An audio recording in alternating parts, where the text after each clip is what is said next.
Hey guys, it's It's here, and this is What If Naruto Was Trained by Tobirama Part 2. So I hope you guys enjoyed the video, and without further ado, roll the intro.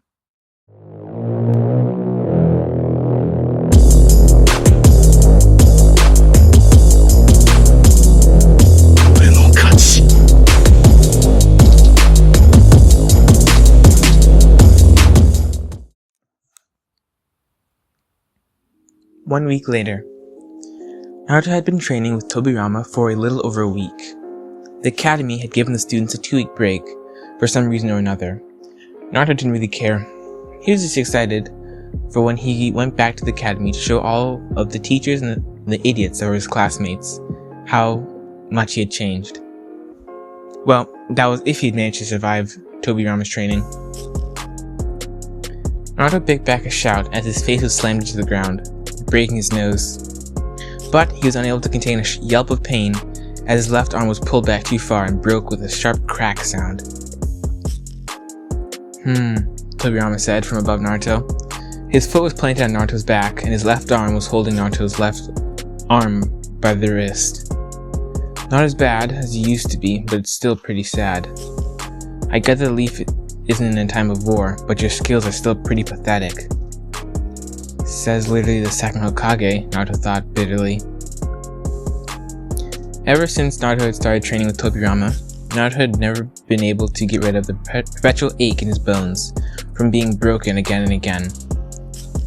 The spars were designed to increase Naruto's ability to dodge, and while the idea seemed relatively easy, it was actually quite hard. It is better to dodge a knife to the ribs than it is to take a knife to the ribs and heal from it, Tobirama had said. At the time, Naruto had just nodded and thrown himself into training, but one week later, and all Tobirama has done was break Naruto's bones each day, only for them to heal overnight and ready to be broken the next day. Naruto gritted his teeth and pulled himself back to his feet and prepared to limp home. He stopped when he felt a hand on his shoulder. "Brat," Tobirama said from behind him. "Tomorrow we'll be doing something different. Your academy teachers won't teach you anything. I won't be teaching you anything either, like history or diplomatics. I only have a little bit over a year left, so we're going to make the most out of that. You have a sharp mind, but it needs to be focused and sharpened. Tomorrow we will be working on your analytical skills and starting on learning ninjutsu and fuinjutsu. I assume you're wondering about the specific skills I'm going to teach you and why, so I'll just tell you now so you don't have to ask later. First of all, you're an Uzumaki, which means that you have massive amounts of chakra reserves. This likely means that you'll be a heavy hitter in the future. Teaching you ninjutsu will not only help you increase your chakra reserves, but increase your skill repertoire. Normally, I would have to test you with a piece of chakra paper to see what your nature is, but luckily for the both of us, I happen to be a sensor type. Your chakra nature is water, which also happens to be mine. That covers ninjutsu. Next, you and I will be playing multiple games of shogi simultaneously. It's a strategist game often used by the Nara clan, or at least when I was still alive, to teach analytical and strategical skills to the younger generation. Lastly, fuinjutsu. The reason I'm going to be teaching you this is that you can learn my signature jutsu, the Flying Thunder God. By my estimations, you won't be able to use it efficiently before you turn 16. To be practical, you probably won't be able to use it before or perform it a single time before you turn 16. Naruto smirked before saying, "Hey old man, I have a proposition for you." Tobirama didn't say anything, but just inclined his head, motioning for Naruto to continue. "If I'm able to use the Flying Thunder God at least once before your shadow clone runs out, which, if going by what you said, should be about a little over a year, you have to give me your hapuri," Naruto said, internally smiling. Side note, for those of you that don't know what a hapuri is, it's like the ththing that Tobirama wears instead of his normal leaf cloth headband. Anyway, back to the story. Tobirama was silent for a moment before he gave a quick nod accompanied with a curt, "Yes, but wipe the smile off your face." Naruto blinked owlishly before saying, "I'm not smiling." "You're smiling internally. I can practically feel it," Tobirama said. "Now go home. You have to go to the academy tomorrow, and then after that we have training. Tomorrow is going to be difficult, Tobirama said, before smirking slightly. Well, for you at least. Naruto groaned as he continued to limp back home. Time skip. The next day. Haruka's perspective. Something was different. Haruka could practically feel it. From the moment he woke up to the time he arrived in the academy, he just couldn't put his finger on what. As he was looking over the students, as they gradually came into the classroom, he finally got it. Naruto. He was sitting in the back of the classroom, but gone was his comical, joker attitude. In its place was a cold and calculating demeanor. His hair, which had formerly been a bright neon yellow, was now a shade that His hair, which had formerly been a bright neon yellow, a shade that Haruka had adamantly believed to be a dye, was now a shade of platinum blonde, even more gray than Ina's. Now, shinobi often used hair dye in the situations where minimal chakra usage was recommended, as a sort of guise. So Haruka could easily tell this was his normal hair color, but that wasn't the extent of the changes.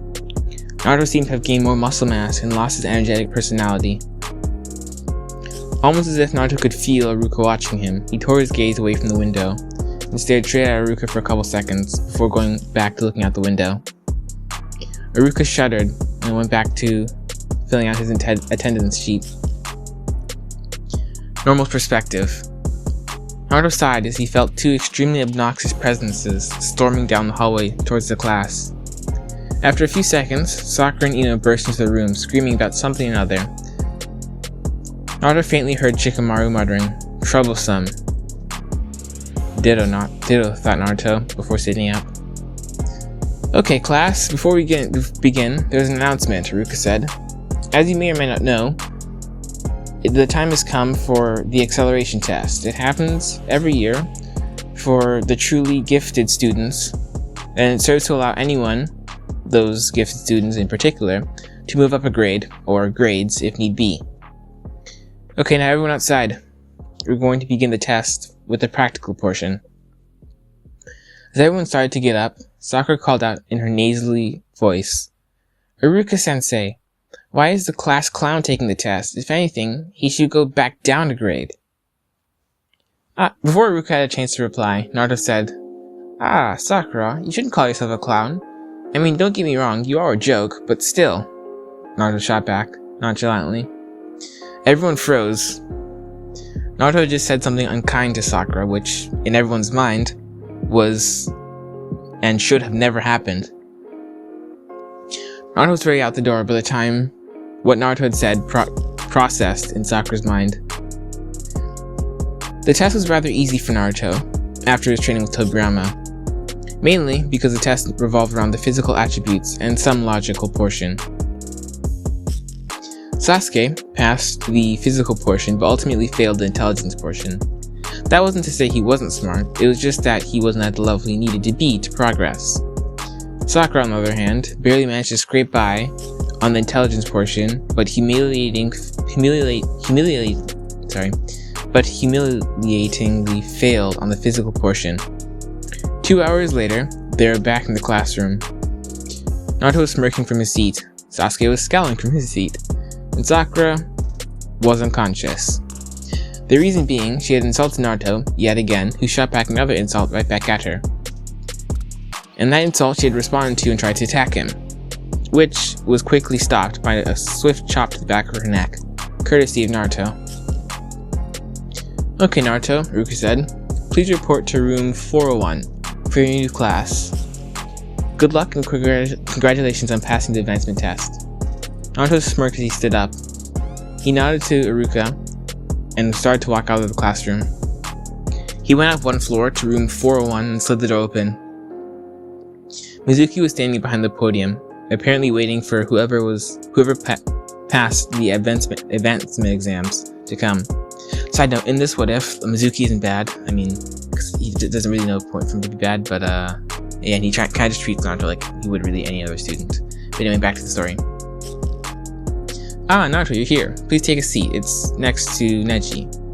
Naruto nodded, and on his way up to his seat, he did a quick scan of the class. Only 2 people stood out. A girl whose hair reminded him of a panda, and she was playing with a metal kunai, which normally they weren't allowed, and a boy with lavender eyes, who he was about to sit next to. Now, if Naruto was correct from the seating arrangements he had gotten before he got into the class, they were Tenten and Neji Hyuga. This will be interesting, Naruto thought. Anyway guys, thanks for listening. See you guys next time.